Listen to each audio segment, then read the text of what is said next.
تخيل بسبب إنقاذك للبشرية كلها تتلعن بلعنة الخلود وتعيش مئات السنين وتشوف حبايبك كلهم بيموتوا قدام عينيك، لكن لما بتيجي لحظة الحقيقة بتكتشف إن كل اللي فات وهم والخطر الحقيقي للأسف لسه موجود.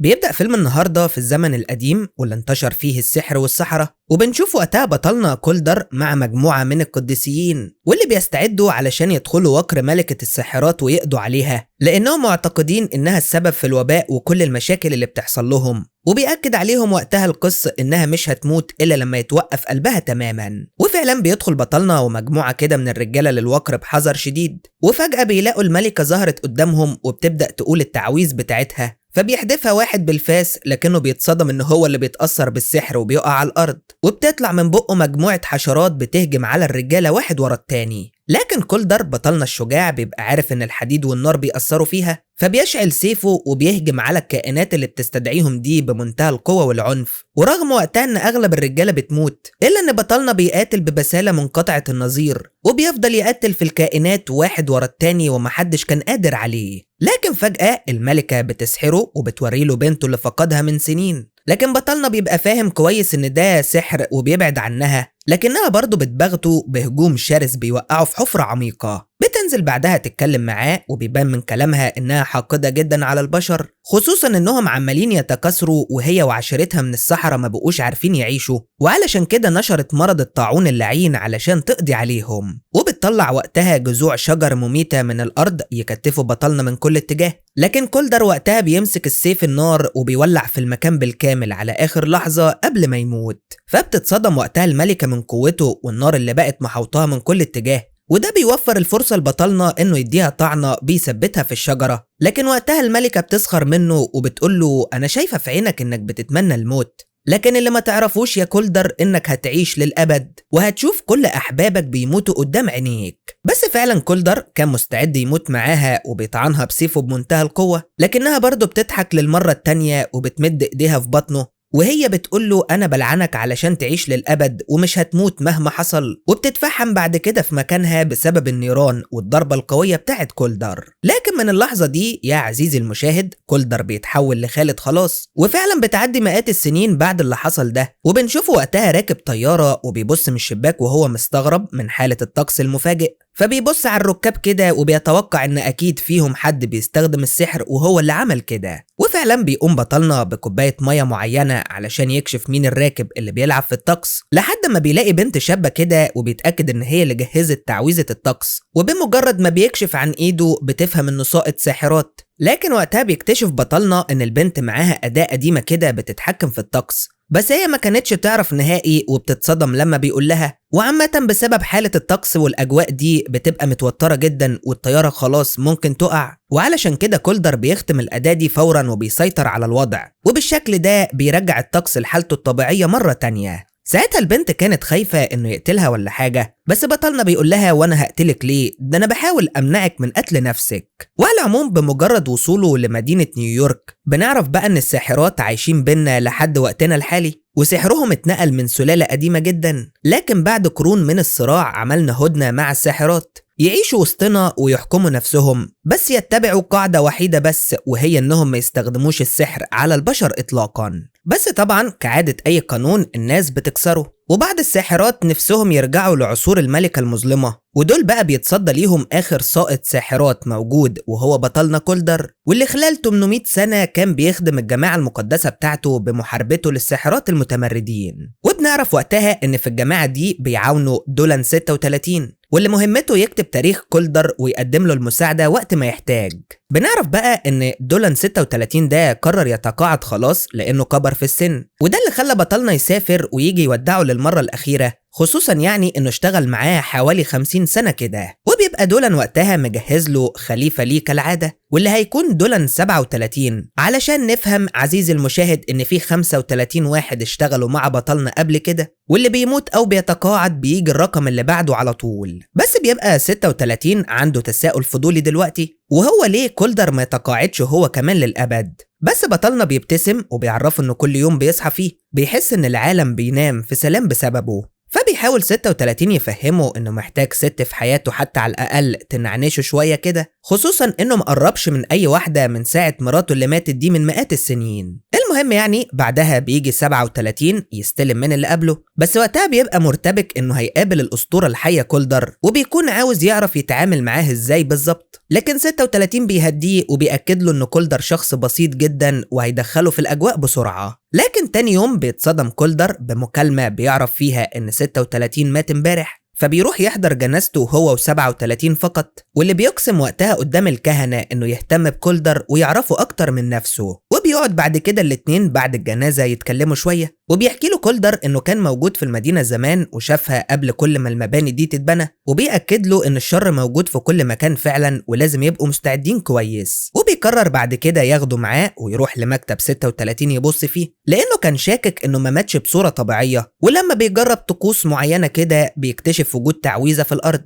وفجأة المكان كله بيبدأ يتهز والإزاز بيتكسر. لكن كولدر بيحمي 37 فورا قبل ما يموت، واللي بيكون مستغرب وبيقول له عمرها ما حصلت في تاريخ الجماعة إن واحد من الدولن يتقتل. وبيفهم بطلنا وقتها إن اللي عمل كده كان بيدور على حاجة معينة، خصوصا لما بيشوف حاجات بتدل على السحر الأسود واللي هو أشد من الشر نفسه. بس عامة لما بيبص كولدر كده في إيد 37 بيلاقيها محروقة، ومن هنا بنكتشف بقى إن زمان الساحرات هجموا على بيته وقتلوا عيلته وولعوا في البيت كمان، لكن كولدر نفسه اقتحم البيت وقدر ينقذ 37 اللي كان لسه طفل على آخر لحظة. وبيأكد لبطلنا وقتها إنه استنى لسنين طويلة علشان يقدر يخدمه، فبيقول له وهي فرصتك جت اهي، ساعدني بقى نعرف مين اللي عمل كده. المهم بينزلوا الاتنين يروحوا لمحل معين بتاع مشعوذ اسمه ماكس، واللي المفروض يعني انه اعمى لكن بيعرف بوجود كولدر بمجرد ما بيدخل، اللي لما بيوري له بعد كده نبتة كانت موجودة في شقة 36 بيتفاجئ، وبيعرفوا انها بتستخدم في السحر الاسود ومحرمة جدا حتى بالنسبة له. بس لما بيضغط عليه بطلنا بيعترف ان في شخص ليه ريحة معينة كده جه واشترى النبتة دي منه، وبمجرد بقى ما بيخرجوا بيكون 37 طبعا مش فاهم حاجة، فبيعرفوا بطلنا ان الريحة دي تخص شخص عاش في المقابر كتير ولازم يدوروا على شجرة تفاح معينة علشان يقدروا يوصلوا له. وبيطلب من 37 ينزل ياخد تاكسي ويروح هو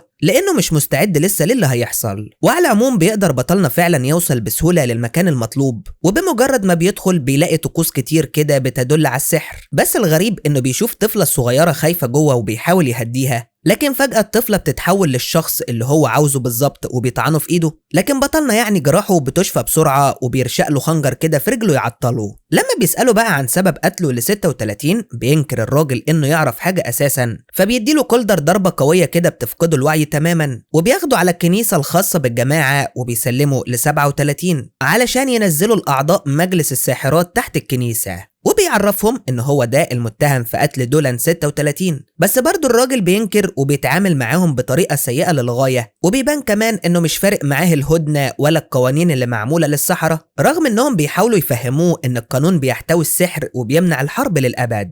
وقتها الراجل بيتعصب اكتر وبيعترف انه قتل 36 فعلا، فبينزل كولدر على طول يشوف قرار المحاكمة بعد ما اتأكد ان هو اللي عمل كده فعلا، لكن وقتها بيبقى عنده مخاوف ان الراجل ده ما قدرش يعمل كده لوحده، لانه ما شافش براعة في السحر كده من 800 سنة من ايام ملكة الساحرات نفسها. لكن احد اعضاء المجلس بتعرفه ان الملكة ماتت من زمان وسحرها مات معاها، وبتحكم على الراجل بالموت عن طريق كائن مخيف بيخضع لسيطرتهم. لكن برضه بيبان على بطلنا انه مش مقتنع تماما باللي بيحصل ده، خصوصا بعد ما بيشوف نفس الحشرة اللي شافها في مكتب 36. وفورا بيروح يفتح التابوت وبيعاين الجثة بتاعته، وبيصدم وقتها 37 انه لسه عايش بس وقعت عليه لعنة خطيرة، لكنه بيقدر بكل ذكاء يطلع الحشرة اللي كانت في رقبته دي. بس المشكلة انه مش هيفوق الا لما يلاقي الساحرة اللي رمت عليه التعويذة ويقتلها الاول. والمشكلة كمان انه قدامه يومين بس، يا اما دولان 36 هيموت للابد، وفي نفس الوقت كمان بيشوف علامة دم كده على ايده، فبيفهم انه سايب له رسالة. فبيروح يفتح الكتاب بتاعه وبيبص على الكلمات اللي 36 ساب له عليها علامة،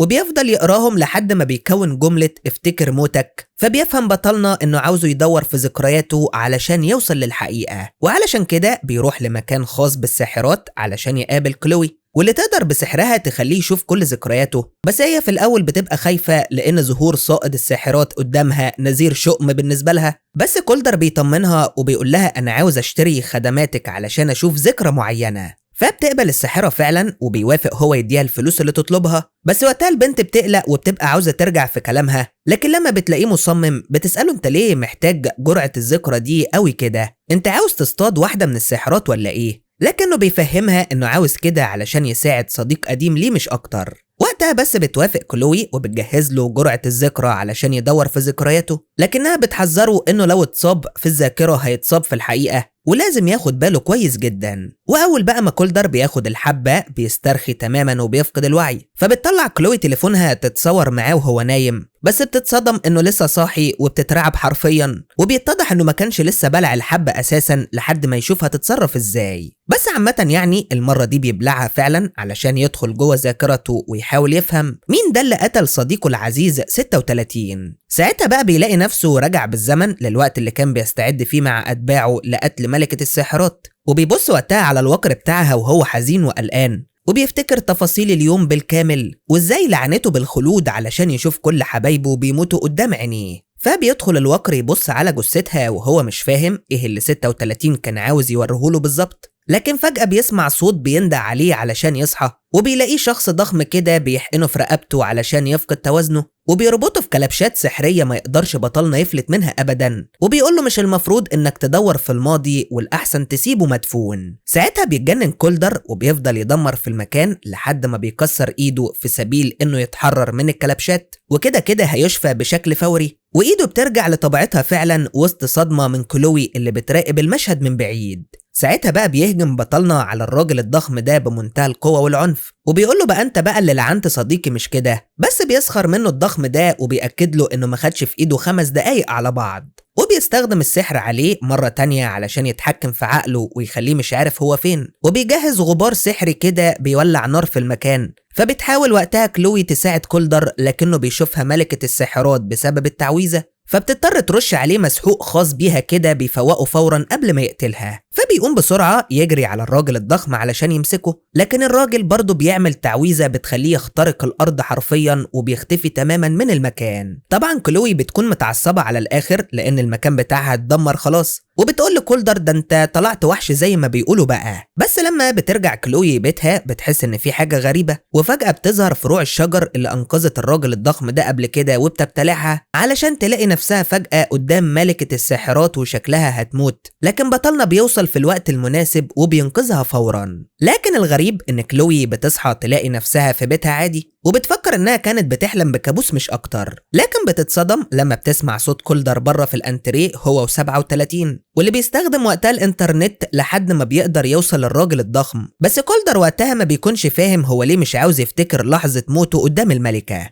فبتقاطعهم كلوي لانها لسه غضبانة بسبب تدمير الحانة بتاعتها، فبيوعدها كولدر انها لو ساعدته هيوفر لها الحماية لحد ما تموت، فبتوافق وبتعرفه ان صديقتها عندها المسحوق الخاص بالذاكرة وهتروح لها علشان تجيب شوية تساعده بيهم يعيدوا العملية من تاني. فبيروح معاها كولدر، واول ما بيدخلوا بيت الصديقة بيلاقوه مليان بالنباتات، لكن بيبان ان كلوي مختلفة عن باقي الساحرات فعلا، بس بطلنا مقتنع انها في النهاية عندها قوة سحرية وممكن تستخدمها بشكل سيء. لكن فجأة بيتصدموا ان صديقة كلوي وقع ميتة في الارض، وتليفون البنت بيرن وبيتضح انه الشخص الضخم اللي هجم على كولدر قبل كده، وبيعرفوا انه اتأخر والموت هيفضل يلاحقه لاخر يوم في عمره. وطبعا كلوي بتبقى منهارة على صاحبتها اللي ماتت، وبتطلب من بطلنا وقتها يمسك اللي عمل كده ويقتله بأي طريقة. بس المشكلة دلوقتي ان المسحوق اللي هي عايزاه ده ما بقاش موجود هنا خلاص، فبيقول لها كولدر انه يعرف مكان واحد ممكن يوفر لهم المسحوق، بس الموضوع هيتطلب سحر اسود وشغلانة سودا على الاخر. بس بالفعل يعني بياخدها وبيروح يزور احد اصدقائه السحرة القدام،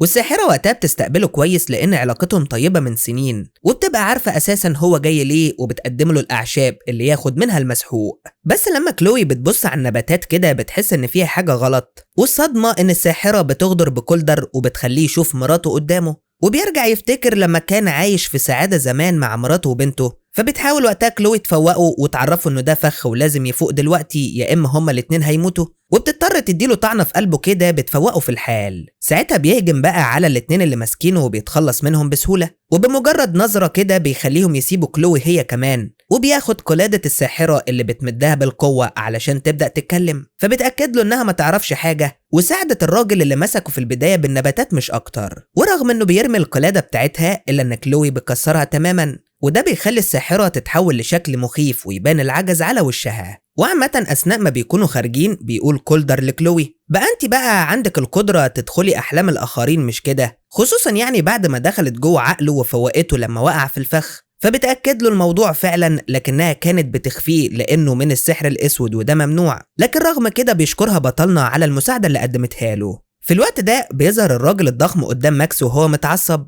وبيقول له انت عار على جنسنا بالكامل بعد ما ساعدت كولدر، وبيرمي عليه تعويذة فورا علشان يخفيه في الظلال للأبد. أما بطلنا فبياخد كلوي لمكان معين منقوش على جدرانه تاريخ الصحراء بالكامل، وبيحكي لها ان السائرين في الأحلام زمان كانوا خطيرين للغاية لأنهم بيدخلوا عقل الشخص يعرفوا أغلى ذكرى عنده ويحولوها لكابوس. بس الأهم من كده إنهم مش محتاجين مسحوق علشان يعملوا موضوع الذاكرة ده، لأن القوة دي موجودة جواهم بالفعل. فبتتصدم كلوي وبتأكد له إنها ما تقدرش تعمل كده، خصوصا إنه كان عندها أخ زمان ودخلت عقله بدون قصد وتسببت في أذيته، ومن يومها قررت تهرب وما شافتوش تاني. وحتى لو عاوزة تساعد كولدر مش عارفة تبدأ منين ولا إزاي، فبيقول لها فكري وركزي كويس على الموضوع وفضي عقلك من أي حاجة تانية. وبيمسك ايديها وبيحطها على صدره فبتشوف جزء من ذكرياته، وبتقدر فعلا انها تدخل معاه جوه ذاكرته وبيتمشوا سوا، وعلى طول بيروحوا لوكر الملكة اللي ماتت فيه علشان يفهموا ليه 36 كان عاوزه يرجع لليوم ده تحديدا. بيشوفوا وقتها الجماعة المقدسة بتشيل السيف من جثة كولدر المحروقة،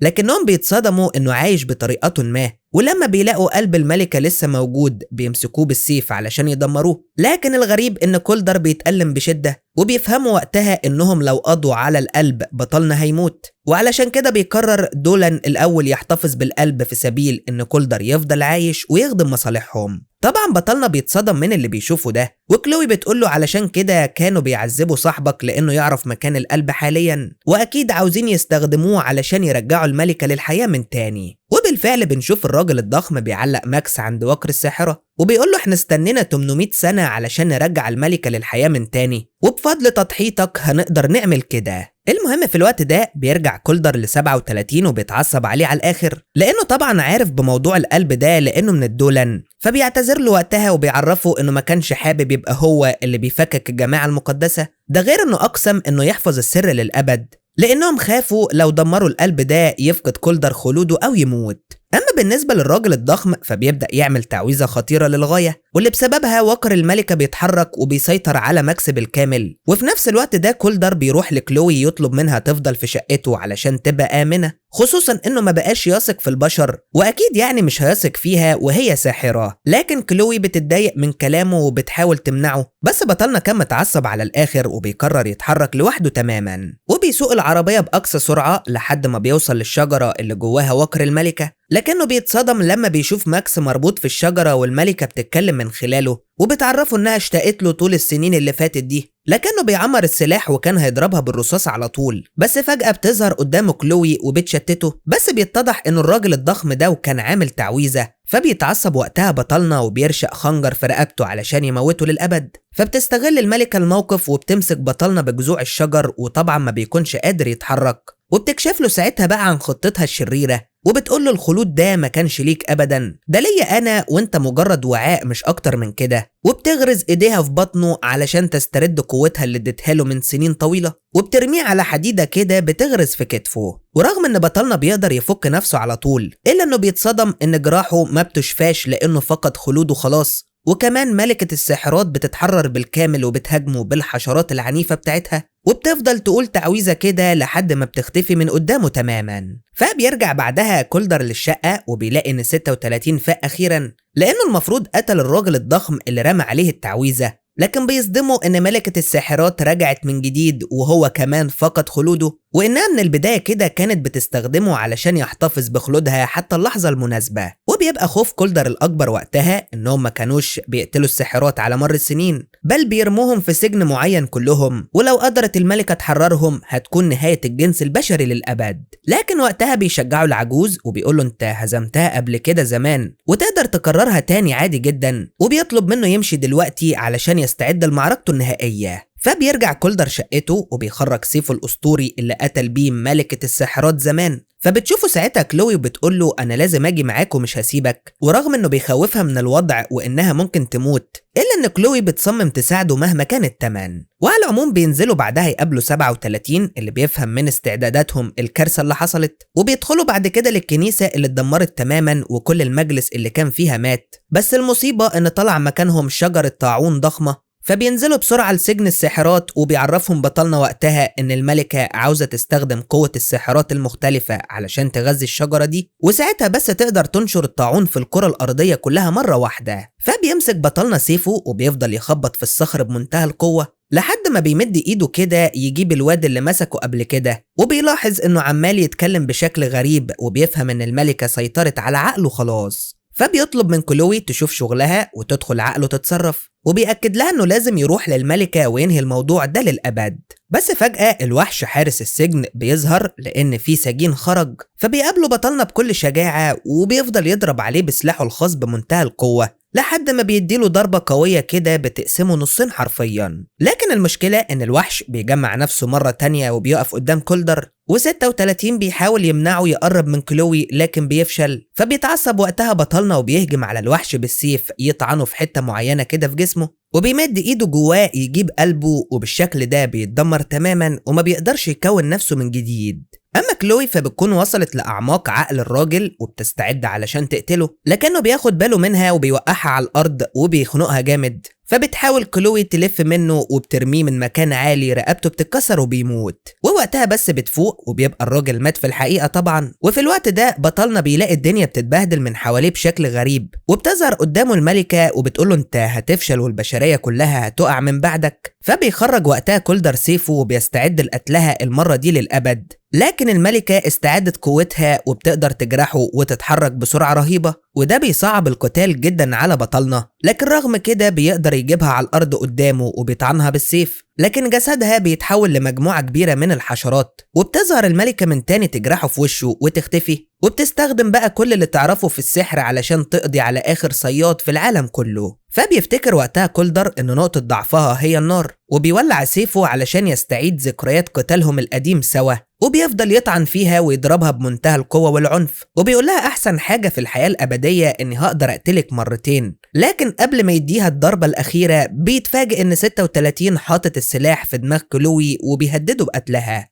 وبيحكي له بقى إن السحرة بتوع زمان ما قتلوش عيلته بل هم عيلته أساسا، علشان نكتشف إن 36 خاين وتبع السحرة رغم إنه ما عندوش أي قدرات سحرية. وبيضرب كام طلقة كده على كولدر يوقعه في الأرض فورا. ووقتها الملكة بتفرح وبتبص ناحية كلوي وبتفهم إنها سائرة أحلام، فبتمسك دماغها علشان تستغلها في السيطرة على أغلب البشر اللي في نطاقهم، وبسبب كده بتقدر تنشر شجرة الطاعون لأبعد مدى. لكن الملكة بتبقى شايفة 36 مجرد إنسان، وعلشان كده بترمي عليه الحشرات بتاعتها علشان تقتله لأنها مش هتستفيد منه في شيء. أما بطلنا فبيحلم بمراته وبنته وهم بيشجعوه علشان يقوم وينقذ البشرية من الانقراض، وبالفعل بيفوق بطلنا وبيرمي حاجة كده في المية اللي جنبه تعمل شرارة كبيرة جدا، وبيمسك سيفه من جديد وبيقف قدام الملكة الغاضبة وبيرمي السيف بكل قوته في جسم الملكة بيخترقها تماما. وبفضل الصواعق القوية اللي ظهرت بتتعذب الملكة بشكل كبير وبتقع على الأرض محروقة في الحال.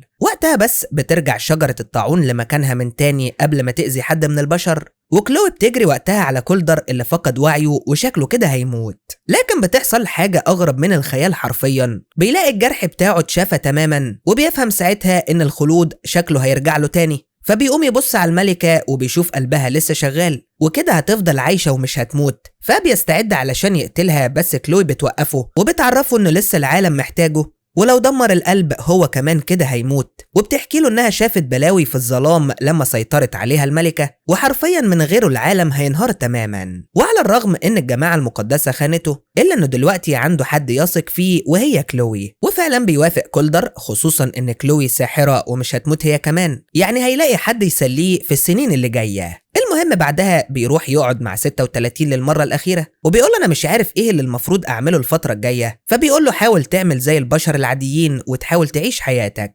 ولحد هنا بيخلص الفيلم على كده. يا رب يكون الملخص عجبكم، وما تنسوش تعملوا لايك للفيديو وتشتركوا في القناة لو أول مرة تشوفونا علشان يوصل لكم كل جديد. أشوفكم الفيلم الجاي، سلام.